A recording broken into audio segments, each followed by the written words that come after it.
प्यारा. ग्रामीण शिक्षणाची माझी कल्पना मी आज आपणापुढे सांगावी अशी अपेक्षा आहे.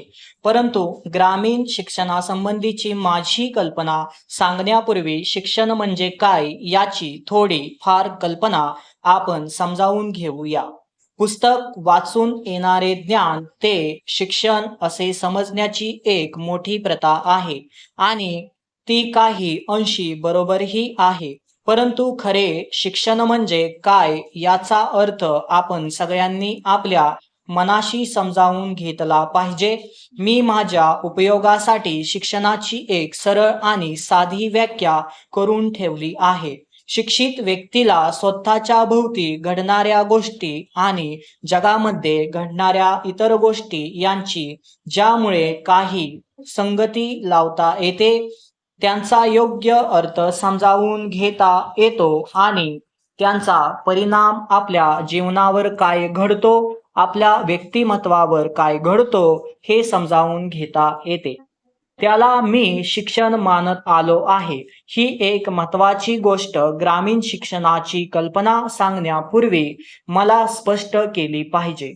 दुसरी महत्वाची गोष्ट मला आपल्या नजरेला आणावयाला पाहिजे ती अशी की जेव्हा ग्रामीण शिक्षण असे शब्द आम्ही उच्चारतो तेव्हा ग्रामीण शिक्षण आणि नागरी शिक्षण तसेच खेड्यातल्या लोकांसाठी शिक्षण आणि शहरातल्या लोकांसाठी शिक्षण असे शिक्षणाचे वेगवेगळे प्रकार असावेत असा विचार साहजिकच मनाशी येतो.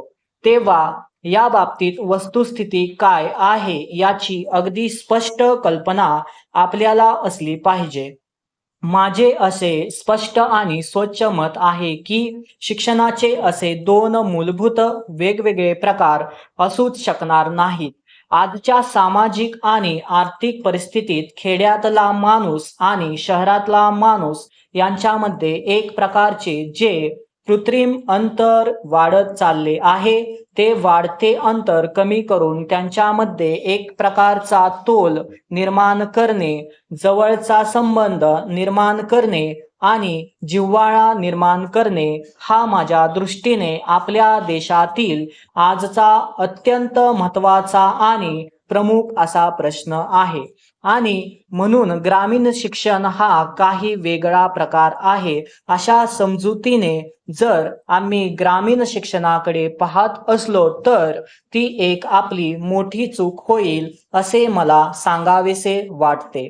आज ज्या तऱ्हेने शिक्षण आपल्या अवतीभोवती दिले जाते त्याचा ग्रामीण जीवनावर निश्चितच परिणाम होतो. उदाहरणार्थ, खेडेगावातला एक मुलगा बाहेरगावी शिक्षणासाठी गेला आहे आणि अशी कल्पना करू त्या शिक्षणावर त्याने वेळ, अथक परिश्रम व पैसा खर्च करून त्याच्यावर काय परिणाम घडला आणि तो ज्या खेड्यातून आला त्या खेड्यासाठी त्याचा काय उपयोग झाला याचा आपण विचार केला तर मात्र मनामध्ये एक प्रकारची भिन्नता आल्याशिवाय राहत नाही.